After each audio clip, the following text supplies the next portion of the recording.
Welcome to the Property Couch, where each week you get to listen to two of Australia's leading property experts as they share with you the insider's guide to property investing. Alright folks, you're back on the Property Couch with Bryce, Holdaway and Ben Kingsley, your insider's guide to property investing. And Ben, it's sad to say that almost half of this podcast has been with you with a bit of a sore back. So we can't even give the listeners an update that things are improving because it's probably static at best. Yeah, let's not talk about my back, Bryce. Let's just get straight into the topic at hand, because another one of my passion topics we're about to talk about today. Yeah, we're going to talk about spruikers, and for the benefit of the listeners, some of you may know what that means and some of you may not know what that means, but ASIC recently shut down a company that was considered a spruiker, and they were targeting the self-managed super fund space. Which we think is very, very dangerous because you don't want to mess with people's retirement futures, particularly the SMSF space. But property spruiking has been going on for a long, long time, Ben, in this country. And effectively, it's something that really gives our industry a bit of a bad name. Yeah, look, it does. And before we get into the sort of negatives of it, let's firstly put out there that it's important for businesses to promote their offering. You know, every business should have the opportunity to be able to get out there and promote their offering. And I'm the chair of the Property Investment Professionals of Australia, which is the peak association of the property investment industry. And so, you know, there are different sort of ways in which you can promote your business. From traditional means such as advertising and so forth, right through to seminars and events that occur. So we're not necessarily sort of going to be bad-mouthing people's means by which they attract an audience, but what we are going to be talking about is the relativity of the interest in terms of whose best interest do they have at heart, and that's really the thing, because property is a high-value transaction, as we both know, Bryce, and we are playing with people's futures. So from that point of view, it does naturally attract what I would consider salespeople who are looking for high commissions, quick kills, and that's the problem. I mean, ultimately, they're not working in the client's best interests. They're working in their own best interests. I think that's the point, isn't it? Because we're not having a knock at anyone who wants to earn a living, because salespeople sell vacuums, they sell carpet, they sell a whole range of products, and that's what they're in the business of doing, selling and getting an outcome.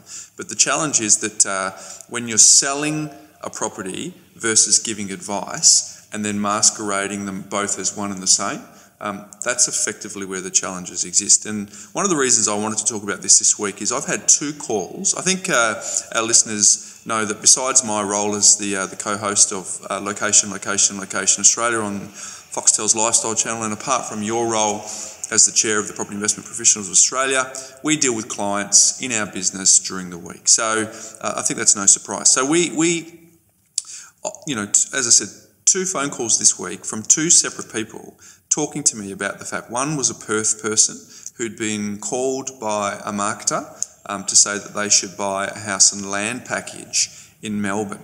And so my question to him was, why do you want to buy that particular property of all the properties that are available? And he said, because it's got really great depreciation and it's got loads of land, because that's what goes up in value. And in my view, I want to know, is that objective advice, or is that advice that is going to suit the agenda of the person making the telephone call? And it comes back to your point, doesn't it, Bryce, around before they've even talked to the client about their personal circumstances, before they've even assessed their goals and objectives, they're coming in with a script without even diagnosing their story. So I think the best message here is that when you start out in the property investment arena, and you're starting to look for working with professionals and learning more and educating yourself, you will go to, or you know, you'll watch a lot of videos, or online these days there's a lot of great content, but there's also a lot of seminars and events that occur, such as expos and so forth, that you're also going along to listen to the speakers. So one of the big things for me is what are they talking about? Are they talking about investment theory?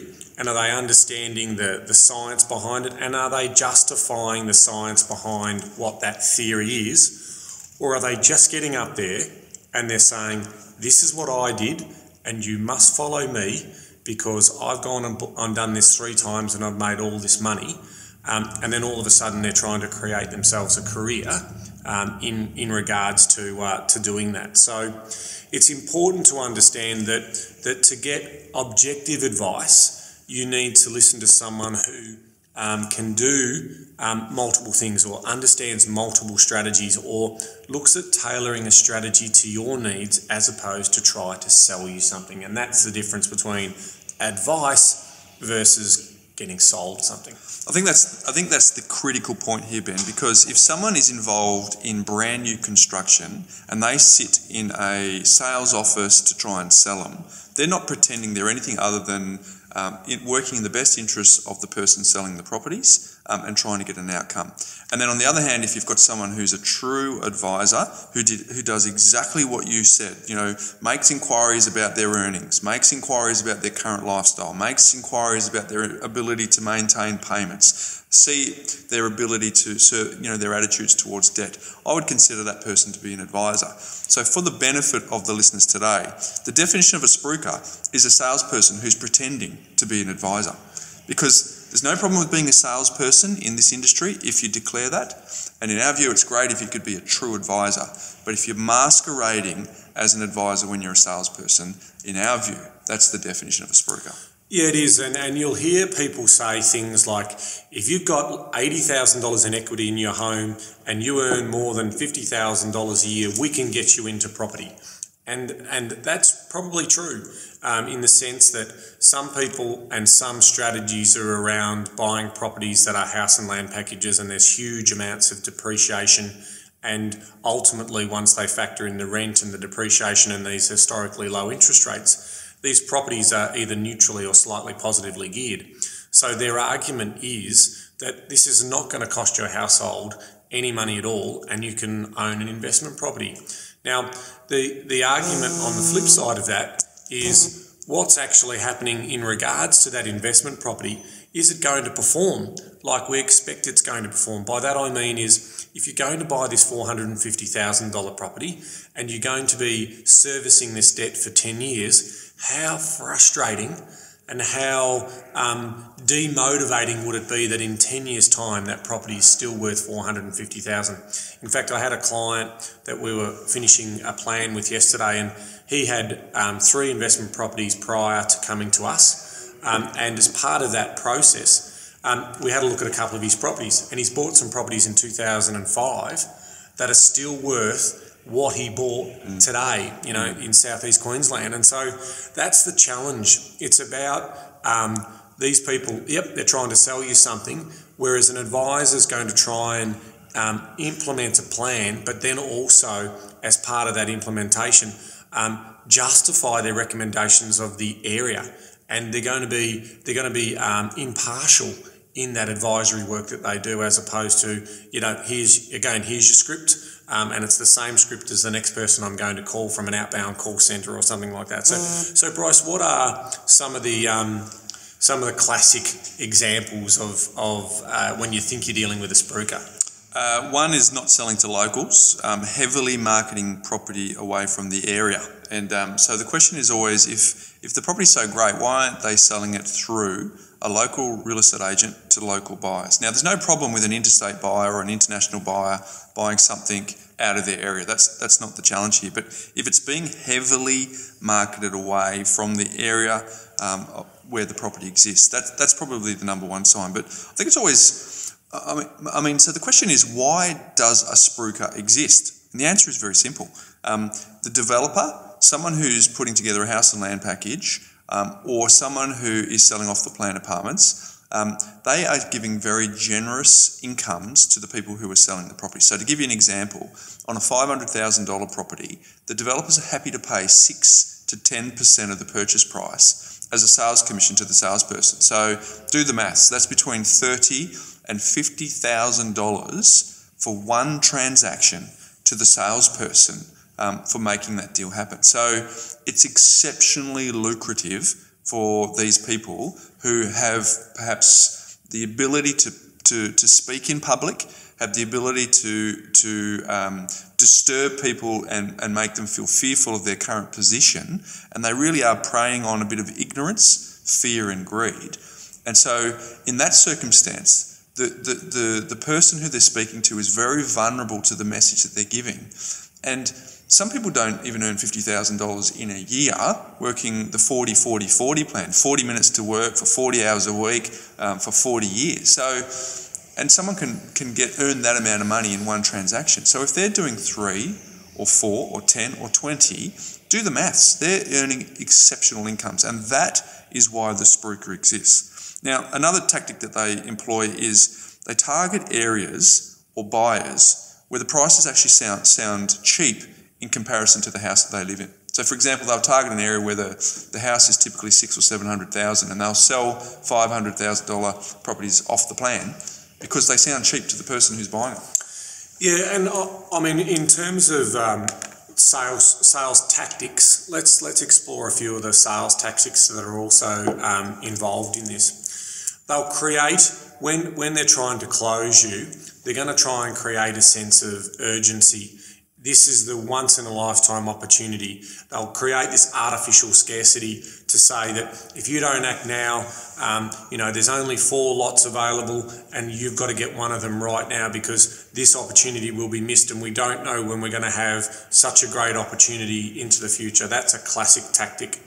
The other tactic when they obviously run seminars and so forth is, and there's also another group of people who come under the Spruiker umbrella, and some are legitimate educators, but others are selling education wares, meaning that they're going to train you up. It's the classic case of, I'll teach you how to fish and you can catch fish all day, as opposed to I'll catch you a fish and feed you for the day type scenario. So they're going to be, potentially pushing a large or extensive education program, whether it be online or via meetings and so forth. Now, I need to say, we've got a couple of fantastic members inside PIPA who do that very well, and it's legitimate courses. So if I was looking to invest into those courses, I'd want to know the content. I'd want to be asking if you could show me or allow me to spend 5 minutes looking through the booklets, who's going to be my teacher, what's the experience of the educator, those types of things, because there are others out there that have just got a homogenised program and it's all about volume selling for them, and then they can turn it around and sort of say, I've bought 22 properties in the last 12 months. Well, yes, you have done that because you've run this extensive marketing campaign, you've got 300 people into a room, you've created an enormous amount of hype, and you've told 2 case studies of a couple of successful outcomes, and you've put some fear into them around people who haven't done it their way, and the risks involved, and you've created this immediacy to try and buy, and so you get 100 people signing up for $7,000 courses. Well, that's a nice return for a program like that. So can I say just quickly there, Ben, that's the case where you've got to make sure the person selling the mining tools is not making more money than the person doing the mining. Yeah, that's a great saying. Listen to that again, everyone. It's basically saying that at the end of the day, who's going to harvest the returns here? Is it going to be the people, the promoters, the spruikers, or is it going to be you, the investor, who's going to learn a life skill, or are you going to ultimately then going to turn to a true professional, someone who's qualified, formally educated with a lot of experience? Are you going to be working with those people? Are you going to be working with sales agents who work as a selling agent on behalf of the marketer and the developer or the builders? So there are a couple of classics. In terms of other classics, Bryce, what have you got down on your list? Well, guarantees for rental. And so I want to know why you need to offer a guarantee if it doesn't already exist in the market at that price. So, for example, people are often seduced by wanting positive cash flow. So it's often an extra amount is built into the price so that for the first three years you can actually get your money returned back to you. That looks like it's a rental guarantee that suggests you're getting positive cash flow or positive gearing, and then after 3 years you're left alone into the marketplace doing your own thing. But ultimately, you want to know, without the guarantee, what sort of rent would I be likely to get in the current condition, in the current market? We've already talked about the heavy emphasis on tax. That's a big one. You see that all the time. It's usually around depreciation. And then you also have these, the sales presentations have got a lot of clips from the media on the area. So there's lots of headlines around, this is the booming area, this is, it was in the Australian Financial Review, or it was in the West Australian, or it was in the Herald Sun, wherever it is, there's lots of heavy media clips around that. And for me, the big one is, I'm buying properties. I've been doing this for 16 years. I have been on both sides of the industry, where I have been involved in the early part of my career around brand new, and now in the latter part of my career, and for the majority of my career around established. So I go and buy a property on behalf of a client. I'm negotiating all the time. So one of the things with the Spruikers is the prices are non-negotiable. It's take it or leave it. So that's another clear sign, Ben. Yeah, and I mean, I've come across people at expos, and when I've delivered presentations, they've come up and had a conversation with me afterwards, and they tell great stories of they thought they were dealing with someone legitimate. They did some research, and then they went into the area that they were recommending these properties, and they actually bought a block of land themselves, and then made contact with the local builder, and they were able to build that supposedly great investment opportunity worth $500,000. They were able to build the exact same house for $450,000. So there you go. I mean, some people will say it's all loaded into the marketing. It's a marketing cost that the developers can then, save, because they don't have to do all the development, because we do all the marketing for them. But the reality is, there's no such thing as a free lunch. So it doesn't matter how they're getting paid. One of my big messages for this podcast and for our listeners is, you've got to ask a couple of really critical questions. The very, very first question is, how are you getting paid? Okay, so that's the number one thing I want to know, is if you're going to get paid by the developer or by the third-party channel that you're working through, then how much is it that you're getting paid? How much is it that the company's getting paid? And can you show me the agreements between the third parties? That last one is a killer all the time, because what they might do is they say, well, how much am I, you asked me a question, how much am I getting paid? Well, look, I only earn $4,000 for what I do, but that might be your clip.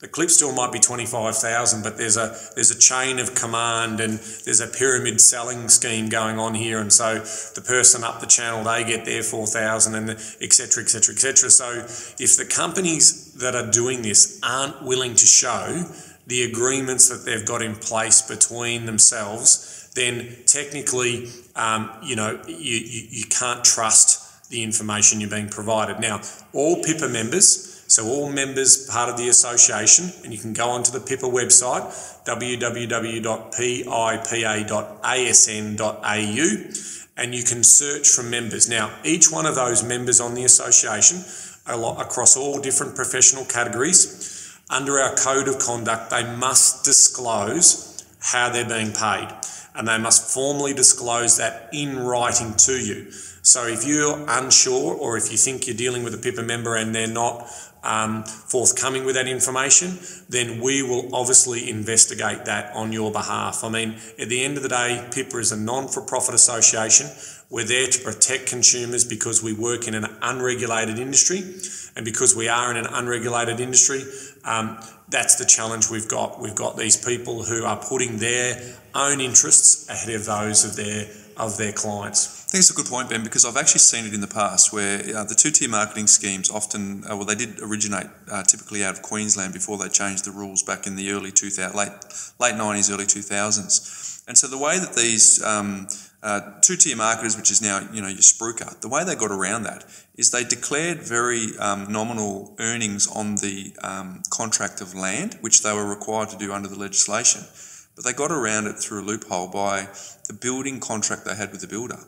There was no obligation to declare the amount of money they were earning as a marketing fee from the building contract. So they're often looking for loopholes to actually get around the very thing that you're talking about. And for those new to property investing, let's quickly explain what two-tier marketing was. Back in the day, if you're a local in the local area and you knew what values were worth, you would actually be sold a property at a lower price point than interstate investors. So they would lure the interstate investor into the same marketplace, and because you were naive and you trusted these so-called experts or these people selling you the property, you're actually paying more than what the locals were paying for the same product. And they had a very intricate scheme, Ben. So what would happen is the runner would pick the two people up from the airport in Queensland that maybe was in a hotel in Adelaide, and they'd been shown all the things that we've talked about for the last 20 minutes. And the runner had a very specific job when he shook their hand for the very first time. He had to ask some leading questions to ask, who is the decision maker here? And once that was identified, whether it was the male or the female, they sat in the front seat, and then the back seat actually had things on his seat behind the driver, so they couldn't sit behind the driver. So the other partner had to sit in the other seat behind the car, because his job was to do one thing, and that was to break the pact that the couple made on the plane, which was, we are under no circumstances buying anything on this trip, we are just coming to look. And his or her job was to break that pact. And they had a very, very intricate scheme to do that, which time doesn't really allow for us today to do. But I will jump in here, because they get even better. Just quickly, what they also did is and the same in seminar rooms and so forth, they actually get one or two people to speak, or they have someone implanted in the audience that says, there's John. John, you've been to a few of mine. How many have you got? Oh, I've got 12 properties, and the same, what they used to do is they used to put them in the minivan and have a couple in the minivan who'd already bought a couple. Now, that's the way in which they were able to sort of break the ice and try and build trust and build confidence. Now, that type of thing, again, is social proof, and they're trying to get that social proof out there. But look, we can talk about spruiking, and we're going to have other times and other opportunities to do that, because we can potentially unpack some of the strategies, and you've heard a couple of them already. The most important thing is do your research, talk to a couple of different investment advisors before you make your decision. And then, basically from that point of view, you're going to work out, you've got to ask them the right questions, how they paid, where their research is coming from. And they might say it's independent research, but it's not quite independent when the companies are getting paid to provide a report on behalf of the developer. You want to look at income prospects, job prospects in the area, long-term prospects, livability, all those things. So for those of you who have just come across our first podcast, go back to the Mastery series, the first 4 that we did, to start to understand the science behind property investing. I agree, Ben. So time has absolutely flown on a subject that we feel like we're only even just in second gear at this point. So there's lots to talk about. But this week, the Reserve Bank dropped interest rates. And so Ben actually delivered a very good analysis on that particular Reserve Bank decision. So if you go to thepropertycouch.com.au, we've put that video up on our website. It goes for about 5 minutes. It's really, really good information around the decision that Reserve Bank made. So for our listeners, we put that up so you can check that out. So we'd encourage you to go to thepropertycouch.com.au and leave us a review or a question, which we will cover in an upcoming podcast. And also go to our Facebook page, our Twitter and our Instagram, and follow us there, because we'll give you some updates there as well. And next week, Bryce, we're going back to basics. We're going to ask that simple question, why invest in residential property? And we're going to talk about the fundamentals. So that's going to be a great podcast as well. Yeah, I'm looking forward to that. So big week. Thanks for listening. We're now over 3,500 downloads, which we're really, really excited about. So if you've got anyone who's interested in property, if you could share the Property Couch with them, we'd love to give them the insider's guide to property investing. But Ben, until next week, arrivederci. See you, folks.